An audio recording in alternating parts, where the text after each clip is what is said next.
Hi friends, welcome back to our channel. ఈరోజు మనం చెప్పుకోబోయే సినిమా ఒక మామూలు సినిమా కాదు. ఇదొక పీడకల లాంటి ఎక్స్పీరియన్స్. కేవలం ఇద్దరే మనుషులు, ఒక చిన్న ఐలాండ్, ఒక పాత లైట్ హౌస్. ఈ వాతావరణంలో మనిషి తన విచక్షణను కోల్పోయి పిచ్చివాడలాగా ఎలా మారతాడో చూపించే సినిమానే ది లైట్ హౌస్. ఈ సినిమాలో రాబర్ట్ ప్యాటిన్సన్ ఇంకా విల్లన్ డాఫో తమ నటనతో మిమ్మల్ని ఇంకో లోకానికి తీసుకెళ్తారు. సినిమా మొత్తం బ్లాక్ అండ్ వైట్లో ఉండడం వల్ల ఆ కాలం నాటి భయంకరమైన వాతావరణం మనకు క్లియర్గా కనిపిస్తుంది. అసలు లైట్ హౌస్లో ఏముంది, ఆ కాంతి వెనుక ఉన్న రహస్యం ఏంటి, ఈ సినిమా స్టోరీలో తెలుసుకుందాం. కథ 1890లో న్యూ ఇంగ్లాండ్ తీరంలో మొదలవుతుంది. ఎఫ్రైమ్ విన్స్లో అనే ఒక కుర్రాడు 4 వారాల కాంట్రాక్ట్ పని కోసం ఒక మారుమూల ద్వీపానికి చేరుకుంటాడు. అక్కడ అతనికి తోడుగా థామస్ వేక్ అనే ఒక ముసలి లైట్ హౌస్ కీపర్ ఉంటాడు. థామస్ చాలా వింతైన మనిషి. అతను విన్స్లోని అస్సలు గౌరవించడు. కేవలం పనులన్నీ అతనితో చేయిస్తాడు. మొదటి రోజే విన్స్లోకి అర్థమవుతుంది ఇక్కడ జీవితం చాలా నరకంగా ఉండబోతుందని. ఆ ఐలాండ్ చుట్టూ ఎటు చూసినా సముద్రం, వింతైన శబ్దాలు చేసే సముద్రపు పక్షులు మాత్రమే ఉంటాయి. థామస్ ఒక కండిషన్ పెడతాడు. విన్స్లో కింద పనులన్నీ చూసుకోవాలి, కానీ పైన ఉన్న లైట్ హౌస్ రూమ్లోకి మాత్రం ఎప్పుడూ వెళ్ళకూడదు. ఆ కాంతిని కేవలం థామస్ మాత్రమే చూసుకోవాలి. విన్స్లో తన పనుల్లో మునిగిపోతాడు. బొగ్గు మొయ్యడం, నేల తొడవడం, గోడలకు రంగు వేయడం, ఇలా అన్ని కష్టమైన పనులు విన్స్లోకి అప్పగిస్తాడు థామస్. థామస్ రోజంతా పైన లైట్ రూమ్లో గడుపుతాడు. రాత్రిపూట మాత్రం వింతగా ప్రవర్తిస్తాడు. విన్స్లోకి ఆ పాత గదిలో పడుకున్నప్పుడు వింత వింత కళలు రావడం మొదలవుతాయి. ఒకరోజు అతను తన పరుపు లోపల చిన్న చెక్కతో జలకన్య విగ్రహాన్ని కనుక్కుంటాడు. దాన్ని చూసినప్పటి నుండి అతనిలో ఒక రకమైన ఆకర్షణ ఇంకా భయం మొదలవుతుంది. ఆ ద్వీపంలో ఉన్న వాతావరణం, ఆ గాలిలో ఉండే ఉప్పు, థామస్ వేసే వింత ఆర్డర్లు, ఇవన్నీ విన్స్లోకి మానసికంగా ఇబ్బంది పెడుతుంటాయి. థామస్కి ఒక అలవాటు ఉంటుంది. అతను రోజు అంతా తన వింతైన కథలు చెప్తూనే ఉంటాడు.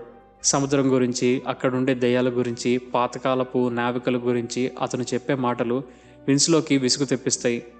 విన్స్లో మాత్రం తన పని తాను చేసుకుంటూ వెళ్తాడు. కానీ థామస్ అతనిని ప్రతి చిన్న విషయానికి తిడుతూనే ఉంటాడు. విన్స్లో తన గతాన్ని దాచిపెడుతున్నాడని థామస్కి అనుమానం. నువ్వెక్కడి నుండి వచ్చావు, నీ పాత ఉద్యోగం ఏమైంది అని థామస్ పదే పదే ప్రశ్నిస్తుంటాడు. విన్స్లో సమాధానం చెప్పకుండా తప్పించుకుంటాడు. ఆ ద్వీపంలో ఒక పెద్ద సముద్రపు పక్షి విన్స్లోనే వెంబడిస్తూ ఉంటుంది. థామస్ ఒక వార్నింగ్ ఇస్తాడు. సముద్రపు పక్షులు ఎప్పుడు చంపకూడదు, వాటిలో చనిపోయిన నావికుల ఆత్మలు ఉంటాయని చెప్తుంటాడు. రోజులు గడుస్తున్న కొద్దీ విన్స్లోని అసహనం పెరుగుతూ ఉంటుంది. అతను ప్రతిరోజు చాలా కష్టపడతాడు. కానీ థామస్ మాత్రం రాత్రిపూట మందు తాగుతూ పైన లైట్ రూమ్లో ఎంజాయ్ చేస్తూ ఉంటాడు. ఒకరోజు రాత్రి విన్స్లో మెల్లగా పైకి వెళ్ళి ఆ కాంతిని చూడాలని ప్రయత్నిస్తాడు. కానీ థామస్ అతన్ని అడ్డుకుంటాడు. ఆ లైట్ రూమ్లో ఏదో వింతైన శక్తి ఉన్నట్టు విన్స్లోకి అనిపిస్తుంది. థామస్ ఆ కాంతి ముందు బట్టలు లేకుండా నిలబడి ఏదో పూజ చేస్తున్నట్టు కనిపిస్తాడు. అది విన్స్లోని మరింత భయపడుతుంది. అసలు థామస్ ఆ కాంతికి ఎందుకు అంతలా అతుక్కుపోయాడు? అది కేవలం ఒక లైటా, లేక ఇంకేదేమైనా దైవికమైన శక్తి? ఇదంతా ఆలోచిస్తే విన్స్లోకి పిచ్చి పట్టినట్టు అవుతుంది. ద్వీపంలో తిండి అయిపోతూ ఉంటుంది. వాతావరణం దారుణంగా మారుతుంది. విన్స్లో ఒకరోజు బయట పనిచేస్తున్నప్పుడు ఒక వింతైన సముద్రపు పక్షి అతనిపై దాడి చేస్తుంది. ఆ కోపంలో థామస్ చెప్పిన వార్నింగ్ని మర్చిపోయి విన్స్లో ఆ పక్షిని పట్టుకుని ఒక రాయికి దారుణంగా కొట్టి చంపేస్తాడు. ఆ పక్షి చనిపోయిన క్షణం నుండే గాలి దిశ మారుతుంది. సముద్రంలో పెద్ద తుఫాను మొదలవుతుంది. ఆ తుఫాను వల్ల తీరానికి రావాల్సిన బోటు రాదు. అంటే వాళ్ళు ఆ ద్వీపంలోనే చిక్కుకుపోయారు. విన్స్లోకి తన తప్పు తెలిసి వస్తుంది. సముద్రపు పక్షిని చంపడం వల్ల ఒక శాపం చుట్టుముట్టిందని అతను నమ్మడం మొదలు పెడతాడు. తుఫాను బేభత్సం సృష్టిస్తుంది. ద్వీపం మొత్తం నీటితో నిండిపోతుంది. విన్స్లో ఇంకా థామస్లు లోపల ఒక చిన్న గదిలో బందీ అయిపోతారు. వాళ్ళ దగ్గర ఉన్న మంచినీళ్ళు అయిపోతాయి. కేవలం ఆల్కహాల్ మాత్రమే మిగులుతుంది. విన్స్లో మొదట తాగినని మొండికేస్తాడు. కానీ ఆ ఒంటరితనం ఇంకా భయం తట్టుకోలేక తాగడం మొదలెడతాడు. ఇద్దరూ కలిసి మందు తాగుతూ పాటలు పాడుతూ గొడవ పడుతూ ఉంటారు. థామస్ తన భయంకరమైన శాపనార్థాలు పెడుతుంటే విన్స్లో అతన్ని ఎగతాళి చేస్తాడు. ఈ సీన్లో థామస్ చెప్పే డైలాగులు సముద్ర దేవుణ్ణి పిలుస్తున్నట్టు ఉంటాయి. మందు మత్తులో ఉన్నప్పుడు విన్స్లోకి వింత వింత భ్రమలు వస్తాయి. అతను తీరం వెంబడి ఒక జలకన్య శవాన్ని చూస్తాడు. అది లేచి వచ్చి భయంకరంగా అరుస్తుంది. మళ్ళీ చూస్తే అక్కడ ఏమీ ఉండదు. విన్స్లోకి తన గతం గుర్తొస్తుంది. అతను ఒకప్పుడు అడవిలో పనిచేసేవాడు. అక్కడ తన బాస్ చనిపోవడానికి తానే కారణమని ఒక ఫ్లాష్ బ్యాక్ లాంటి సీన్ మనకు కనిపిస్తుంది. అతను తన పేరును మార్చుకొని ఇక్కడికి వచ్చాడని తెలుస్తుంది. విన్స్లో అసలు పేరు కూడా థామసే. ఇప్పుడు ఇద్దరు థామస్లు ఆ ద్వీపంలో ఉన్నారు. ఇది వాళ్ళ ఐడెంటిటీ క్రైసిస్కి దారి తీస్తుంది. తుఫాను తగ్గదు. ద్వీపంలో ఆహారం పూర్తిగా అయిపోతుంది. వాళ్ళు కిరోసిన్ ఇంకా టార్పెంట్ను కలిపి మందు తాగడం మొదలు పెడతారు. పిచ్చి ముదిరిపోతుంది. విన్స్లో ఒకరోజు ద్వీపంలో ఒక శవాన్ని కనుగొంటాడు. అది తన పాత బాస్లా కనిపిస్తుంది. థామస్ తనను చంపాలని చూస్తున్నాడని విన్స్లోకి అనుమానం మొదలవుతుంది. వాళ్ళిద్దరూ ఒకరినొకరు చంపుకోవడానికి సిద్ధమవుతారు. మరుక్షణమే మళ్ళీ కౌగిలించుకొని ఏడుస్తారు. మనుషుల మధ్య ఉండే ఆ వింతైన సంబంధం ఇంకా పిచ్చి ఇక్కడ పీక్స్లో ఉంటుంది. విన్స్లోకి ఆ లైట్ రూమ్లో ఉన్న కాంతిని ఎలాగైనా తాకాలని ఒక కోరిక ఉంటుంది. థామస్ తన డైరీలో విన్స్లో గురించి చాలా చెడ్డగా రాస్తాడని విన్స్లో కనుక్కుంటాడు. విన్స్లో పనికిరానివాడు, పిచ్చివాడు, అతన్ని ఉద్యోగం నుండి తీసేయాలి అని థామస్ రాసుకుంటాడు. అది చూసిన విన్స్లోకి పిచ్చి కోపం వస్తుంది. అతను థామస్ని నిలదీస్తాడు. కానీ థామస్ నవ్వుతూ, నువ్వు అదంతా ఎప్పుడు చదివావు? అసలు మనం ఇక్కడికి వచ్చి ఎన్ని రోజులైంది? 4 వారాలా లేక కొన్ని నెలలా అని అడుగుతాడు. విన్స్లోకి టైం గురించి స్పృహ పోతుంది. అసలు ఆ ద్వీపంలో కాలం గడుస్తుందా లేక నిలిచిపోయిందా అనేది ఒక పెద్ద మిస్టరీగా మారుతుంది. ఒకరోజు రాత్రి విన్స్లోకి తన పరుపు కింద ఉన్న జలకన్య విగ్రహం మాయమైనట్టు అనిపిస్తుంది. అతను ద్వీపం మొత్తం వెతుకుతాడు. థామస్ అతన్ని ఎగతాళి చేస్తూ ఉంటాడు. విన్స్లోకి మెల్లగా అర్థమవుతుంది థామస్ అతన్ని కావాలనే పిచ్చివాడిని చేస్తున్నాడని. లేదా విన్స్లో నిజంగానే పిచ్చివాడా అని మనకు డౌట్ వస్తుంది. థామస్ అసలు మనిషా లేక సముద్రం సృష్టించిన ఒక దెయ్యమా? ఆ ద్వీపంలో ఉన్న ప్రతి వస్తువు భయంకరంగా కనిపిస్తుంది. గాలిలో వచ్చే శబ్దం ఒక రాక్షసుడి అరుపులా వినిపిస్తుంది. వాళ్ళు తినే తిండిలో పురుగులు ఉన్నట్టు విన్స్లో భ్రమపడతాడు. విన్స్లో ఒక గొడ్డలి తీసుకొని థామస్ని వెంబడిస్తాడు. కానీ థామస్ చాలా తెలివైనవాడు. అతను విన్స్లోని మాటలతో బోల్తా కొట్టిస్తాడు. థామస్ తన పాత భార్య గురించి, తన కాలికి తగిలిన గాయం గురించి చెప్తూ విన్స్లోని ఎమోషనల్గా వీక్ చేస్తాడు. కానీ విన్స్లోకి ఆ కాంతి మీద ఉన్న వ్యామోహం మాత్రం తగ్గదు. అతను గోడలు బద్దలు కొట్టినా సరే పైకి వెళ్ళాలని చూస్తాడు. థామస్ లైట్ రూమ్ తాళం తన దగ్గరే ఉంచుకుంటాడు. ఆ తాళం కోసం వీళ్ళిద్దరి మధ్య గొడవ మొదలవుతుంది. విన్స్లో తన పాత బాస్ని చంపిన గతంను అతన్ని వెంటాడుతూనే ఉంటుంది. ఆ శవం సముద్రం నుండి బయటకు వచ్చి విన్స్లోని పట్టుకున్నట్టు అతనికి భ్రమ కలుగుతుంది. నువ్వు ఒక హంతకుడివి, నీకు ఆ కాంతిని చూసే అర్హత లేదు అని ఆ దయ్యం చెబుతున్నట్టు అనిపిస్తుంది. విన్స్లో తన తప్పును ఒప్పుకుంటాడు. కానీ తన విధిని మార్చుకోవాలని చూస్తాడు. థామస్ అతని మీద దాడి చేసి విన్స్లోని ఒక కుక్కలాగా చూస్తాడు. ఆ ద్వీపంలో మానవత్వం మంటగలిసిపోతుంది. కేవలం జంతువులాంటి ప్రవర్తన మాత్రమే మిగులుతుంది. తుఫాను తీవ్రత ఎలా పెరుగుతుందంటే సముద్రం నీరు లైట్ హౌస్ లోపలికి వచ్చేస్తుంది. వీళ్ళు పై అంతస్తులోకి వెళ్లాల్సి వస్తుంది. థామస్ తన డైరీని దాచుకుంటాడు. విన్స్లో ఆ డైరీని లాక్కుంటాడు, చదువుతాడు. థామస్ అందులో అతన్ని ఎంతలా అవమానించాడో చూసి విన్స్లోకి నియంత్రణ తప్పుతుంది. అతను థామస్ని కొట్టి నేల మీద పడేస్తాడు. నువ్వు నన్ను పిచ్చోడిని చేశావు అని అరుస్తాడు. థామస్ నవ్వుతూనే ఉంటాడు. అతను తనని తాను ఒక దేవుడిలా భావిస్తుంటాడు. ఓకే ఫ్రెండ్స్, ఇక్కడి వరకు మీరు విన్న ఈ సైకలాజికల్ మూవీ స్టోరీ మీకు నచ్చితే కనుక తప్పకుండా ఈ వీడియోని లైక్ చేయండి. మరిన్ని స్టోరీస్ కోసం మన ఛానల్ని సబ్స్క్రైబ్ చేసుకోండి. ఇక కథలోకి వెళ్తే విన్స్లో థామస్ని ఒక గొంతులో వేసి పూడ్చిపెట్టాలని చూస్తాడు. థామస్ ప్రాణాలతోనే ఉంటాడు. కానీ విన్స్లోకి అది పట్టదు. అతను థామస్ని ఒక కుక్కలాగా కట్టేసి అక్కడంతా తిప్పుతాడు.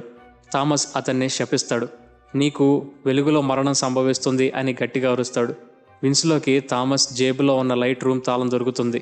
ఆ తాళం చూడగానే అతని ముఖంలో ఒక వింతైన ఆనందం కనిపిస్తుంది. అది కేవలం ఒక తాళం కాదు, అతని స్వేచ్ఛకు ఇంకా సత్యానికి మార్గంలా అనిపిస్తుంది. విన్స్లోకి మెట్లు ఎక్కుతూ ఉంటాడు. ఒక్కో మెట్టు ఎక్కుతున్నప్పుడు అతని గతం, అతను చంపిన పక్షి, అతని పాత బాస్ అందరూ కళ్ళ ముందు కనిపిస్తారు. థామస్ మళ్ళీ లేచి విన్స్లోని అడ్డుకోవాలని చూస్తాడు. కానీ విన్స్లో గొడ్డలతో థామస్ని దారుణంగా నరికి చంపేస్తాడు. థామస్ చనిపోతూ కూడా ఆ కాంతి వైపు చూస్తూ ప్రాణాలు వదులుతాడు. ఇప్పుడు విన్స్లో ఒక్కడే ఆ దీపంలో మిగులుతాడు. అతనికి అడ్డు చెప్పేవాడు లేడు. అతను మెల్లగా లైట్ రూమ్ తలుపు తెరుస్తాడు. లైట్ రూమ్ లోపల ఆ కాంతి చాలా ప్రకాశవంతంగా ఉంటుంది. ఆ వెలుగు విన్స్లో ముఖం మీద పడుతుంది. అతను ఆ వెలుగు చూసి మొదట భయపడతాడు. కానీ తర్వాత మెల్లగా దాని దగ్గరికి వెళ్తాడు. ఆ వెలుగు లోపల అతనికి ఏదో వింతైన ఆకారం కనిపిస్తుంది. అది ఒక జలకన్యలాగా లేదా దేవతలాగా అతనికి భ్రాంతి కలిగిస్తుంది. విన్స్లో ఆ వెలుగును తాగడానికి తన చేయి చాచుతాడు. ఆ వెలుగు అతన్ని చేతిని కాలుస్తున్నా సరే అతను ఆపడు. ఆ వెలుగును తాకగానే విన్స్లోకి అంతులేని జ్ఞానం లేదా అంతులేని భయం లాంటి ఒక విచిత్రమైన భావన కలుగుతుంది. అతను పిచ్చిగా నవ్వడం మొదలెడతాడు.